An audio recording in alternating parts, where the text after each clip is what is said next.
चलिए जानते हैं छत्तीसगढ़ की 25 बड़ी खबरों को सिर्फ 10 मिनट में।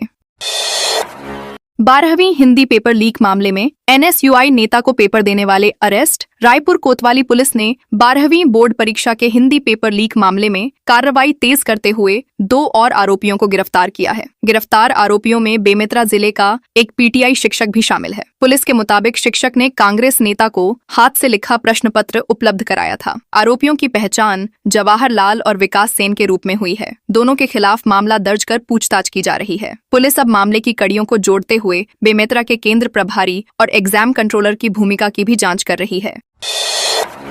कांस फिल्म फेस्टिवल में छाई RJ Bastar. Chhattisgarhi film RJ Bastar ने 79वें कांस इंटरनेशनल फिल्म फेस्टिवल में अपनी खास पहचान बनाई है। फिल्म की स्पेशल स्क्रीनिंग के दौरान दर्शकों ने तालियों के साथ इसका स्वागत किया। फिल्म की भावुक कहानी और मजबूत संदेश को खूब सराहा गया। मनीष मानिकपुरी के निर्देशन में बनी इस फिल्म को पवन कुमार सिंह ने प्रोड्यूस किया है। पंचायत फेम चंदन रॉय इसमें मुख्य भूमिका में नजर आए हैं। फिल्म बस्तर की एक आदिवासी लड़की की कहानी पर आधारित है, जो कठिन हालातों के बावजूद रेडियो जॉकी बनने का सपना पूरा करने के लिए संघर्ष करती है।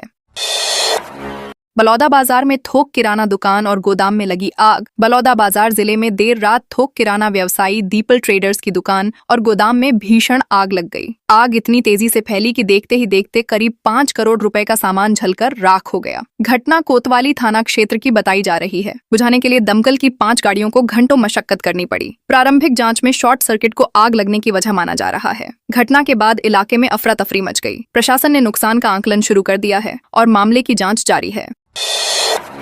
महंगाई के खिलाफ कांग्रेस का प्रदर्शन। छत्तीसगढ़ प्रदेश कांग्रेस कमेटी के आह्वान पर लौरमी और डिंडौरी ब्लॉक कांग्रेस कमेटी ने बढ़ती महंगाई के खिलाफ विरोध प्रदर्शन किया। नौलखा चौक स्थित कांग्रेस कार्यालय के सामने आयोजित प्रदर्शन में कांग्रेस नेताओं ने केंद्र सरकार पर महंगाई नियंत्रित करने में विफल रहने का आरोप लगाया। मंडल अध्यक्ष नितेश पाठक ने कहा कि पेट्रोल डीजल के दाम लगातार बढ़ने से खाद्य पदार्थों की कीमतें भी आसमान छू रही हैं। उन्होंने कहा कि खाने के तेल समेत जरूरी सामान आम लोगों की पहुंच से बाहर हो चुके हैं। कांग्रेस नेताओं ने जनता से सरकार के खिलाफ एकजुट होकर आवाज उठाने की अपील की।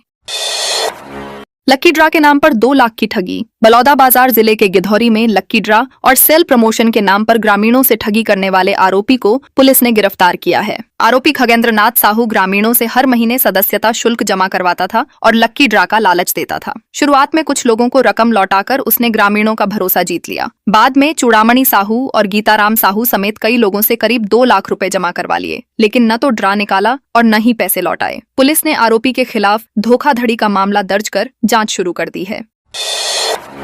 रामानुजनगर में महंगाई के खिलाफ कांग्रेस का प्रदर्शन। सूरजपुर जिले के रामानुजनगर में कांग्रेस कमेटी ने बढ़ती महंगाई के विरोध में जोरदार प्रदर्शन किया। जिलाध्यक्ष शशि सिंह के नेतृत्व में सैकड़ों कार्यकर्ताओं ने पेट्रोल पंप के पास केंद्र और राज्य सरकार के खिलाफ नारेबाजी की। कांग्रेस नेताओं ने आरोप लगाया कि सरकार की गलत नीतियों के कारण पेट्रोल, डीजल, खाद, सोना चांदी और रोजमर्रा की वस्तुओं के दाम लगातार बढ़ रहे हैं। उन्होंने कहा कि महंगाई ने आम जनता की कमर तोड़ दी है और हर वर्ग आर्थिक संकट झेल रहा है। प्रदर्शन के दौरान कार्यकर्ताओं ने महंगाई कम करने की मांग उठाई।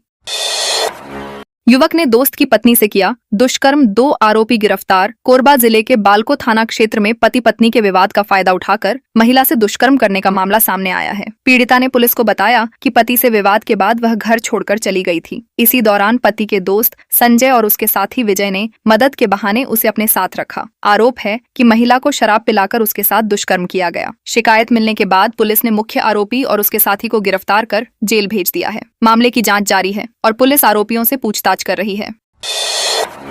कोयला घोटाला, अवैध वसूली के पैसे रजनीकांत के पास जमा किए। छत्तीसगढ़ कोयला लेवी घोटाला मामले में एसीबी ईओडब्ल्यू ने कारोबारी सूर्यकांत तिवारी के ड्राइवर नारायण साहू के खिलाफ पूरक चार्जशीट पेश की है। जांच एजेंसी के अनुसार नारायण साहू अवैध कोल लेवी वसूली सिंडिकेट का सक्रिय सदस्य था। वह कोयला कारोबारियों और ट्रांसपोर्टरों से कथित रूप से अवैध कैश वसूली कर रकम सूर्यकांत तिवारी के भाई रजनीकांत तिवारी तक पहुंचाता था। जांच में यह भी सामने आया है कि करोड़ों रुपए की अवैध रकम राज्य सेवा अधिकारी सौम्या चौरसिया और निलंबित IAS समीर बिश्नोई समेत कई लोगों तक पहुंचाई गई। निट पेपर लीक पर भिलाई में एनएसयूआई का प्रदर्शन। भिलाई के गदा चौक पर बुधवार को एनएसयूआई कार्यकर्ताओं ने निट पेपर लीक मामले को लेकर जोरदार प्रदर्शन किया। इस दौरान कार्यकर्ताओं ने केंद्रीय शिक्षा मंत्री धर्मेंद्र प्रधान का पुतला दहन कर केंद्र सरकार और एनटीए के खिलाफ नारेबाजी की। NSUI नेताओं ने परीक्षा दोबारा कराने, निष्पक्ष जांच और दोषियों पर सख्त कार्रवाई की मांग उठाई। प्रदर्शन में बड़ी संख्या में छात्र और संगठन के पदाधिकारी शामिल हुए। कार्यकर्ताओं का कहना था कि नीट जैसी महत्वपूर्ण परीक्षा में पेपर लीक होना लाखों छात्रों के भविष्य के साथ खिलवाड़ है और इससे छात्रों में भारी नाराजगी है। खाद डीजल संकट पर किसानों का फूटा गुस्सा। खेती के सीजन में खाद और डीजल की भारी कमी से परेशान किसानों ने आरंग में जोरदार प्रदर्शन किया। बड़ी संख्या में किसान क्षेत्रीय विधायक और कैबिनेट मंत्री के कार्यालय पहुंचे और शासन प्रशासन के खिलाफ नारेबाजी की। किसानों का कहना है कि सहकारी समितियों में DAP, यूरिया और पोटाश की भारी किल्लत है, जिससे उन्हें बार बार चक्कर लगाने पड़ रहे हैं। वहीं डीजल संकट और ट्रैक्टर हार्वेस्टर के लिए डिब्बों में डीजल नहीं मिलने से खेती का काम प्रभावित हो रहा है। तेज गर्मी के बावजूद किसान घंटों तक अपनी मांगों को लेकर डटे रहे।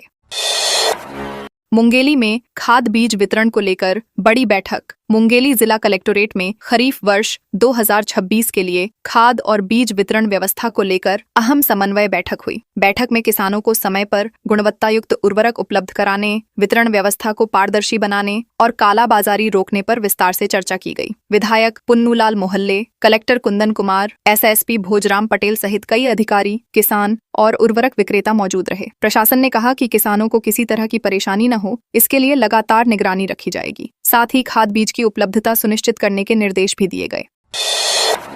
छत्तीसगढ़ एक्सप्रेस में अतिरिक्त AC 3 कोच। दक्षिण पूर्व मध्य रेलवे बिलासपुर जोन ने यात्रियों की सुविधा को देखते हुए छत्तीसगढ़ एक्सप्रेस में अतिरिक्त AC 3 कोच जोड़ने का फैसला लिया है। रेलवे के अनुसार गाड़ी कोरबा अमृतसर छत्तीसगढ़ एक्सप्रेस में 21 से 24 मई और 26 से 29 मई तक अतिरिक्त कोच लगाया जाएगा। वहीं गाड़ी अमृतसर बिलासपुर एक्सप्रेस में 23 से 26 मई और 28 से 31 मई तक यात्री इस सुविधा का लाभ उठा सकेंगे। रेलवे प्रशासन का कहना है कि गर्मी की छुट्टियों और बढ़ती भीड़ को देखते हुए यात्रियों को राहत देने के लिए यह फैसला लिया गया है।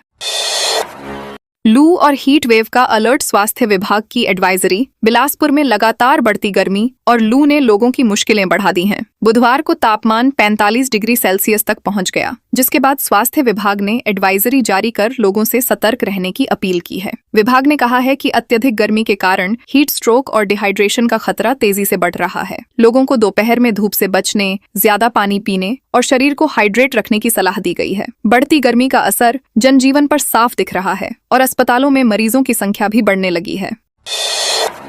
बलौदाबाजार को मिली 15 नए डायल 112 वाहन। बलौदाबाजार जिले में आपातकालीन सेवाओं को मजबूत करने के लिए 15 नए डायल 112 वाहनों को हरी झंडी दिखाकर रवाना किया गया। राजस्व मंत्री टंकराम वर्मा ने रक्षित केंद्र परिसर से इन वाहनों को रवाना करते हुए नेक्स्ट जेन CG डायल 112 सेवा की शुरुआत की। नए बेड़े में 12 डायल 112 वाहन, 2 हाईवे पेट्रोलिंग वाहन और एक मोबाइल फोरेंसिक वैन शामिल हैं। मंत्री ने कहा कि मुख्यमंत्री विष्णुदेव साय की मंशा के अनुरूप लोगों को त्वरित सहायता और बेहतर पुलिसिंग सुविधा उपलब्ध कराने के लिए यह पहल की गई है। इससे जिले की कानून व्यवस्था और आपात सेवाएं और मजबूत होंगी।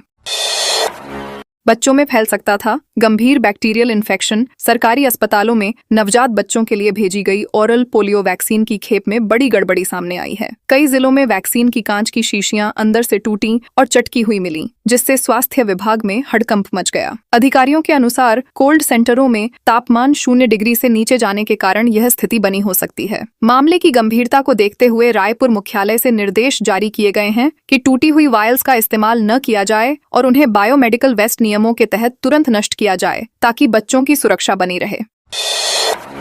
सर्वाइकल कैंसर टीकाकरण में पीछे छत्तीसगढ़। HPV टीकाकरण अभियान में छत्तीसगढ़ की रफ्तार काफी धीमी बनी हुई है। राज्य में 2.62 लाख किशोरियों के टीकाकरण का लक्ष्य रखा गया था, लेकिन अब तक केवल 12,302 लड़कियों को ही वैक्सीन लग पाई है। प्रदेश का कवरेज महज 4.7% है, जो राष्ट्रीय औसत से काफी कम है। स्वास्थ्य विभाग के मुताबिक ग्रामीण क्षेत्रों में जागरूकता की कमी, स्वास्थ्य सुविधाओं की सीमित पहुंच और अफवाहें इसकी बड़ी वजह हैं। वहीं मध्य प्रदेश टीकाकरण अभियान में सबसे आगे है। अब छत्तीसगढ़ में अभियान को तेज करने और लोगों को जागरूक करने की तैयारी की जा रही है। मासूम की चीखों ने किया एकजुट। कांकेर के गढ़िया पहाड़ में एक भालू शावक के पत्थरों के बीच फंस जाने की घटना ने सभी को भावुक कर दिया। पूरी रात उसकी दर्द भरी चीखें जंगल में गूंजती रहीं, लेकिन डर के कारण कोई इंसान वहां नहीं पहुंच सका। बताया जा रहा है कि बाद में दूसरे भालू वहां पहुंचे और पत्थर हटाकर शावक को बाहर निकालने की कोशिश करते रहे। घंटों की मशक्कत के बाद शावक सुरक्षित बाहर निकल आया। इस घटना ने जंगल के जीवों के बीच संवेदना और अपनत्व की अनोखी मिसाल पेश की है। गर्मी बढ़ने के साथ इलाके में भालू और तेंदुओं की गतिविधियां भी बढ़ गई हैं।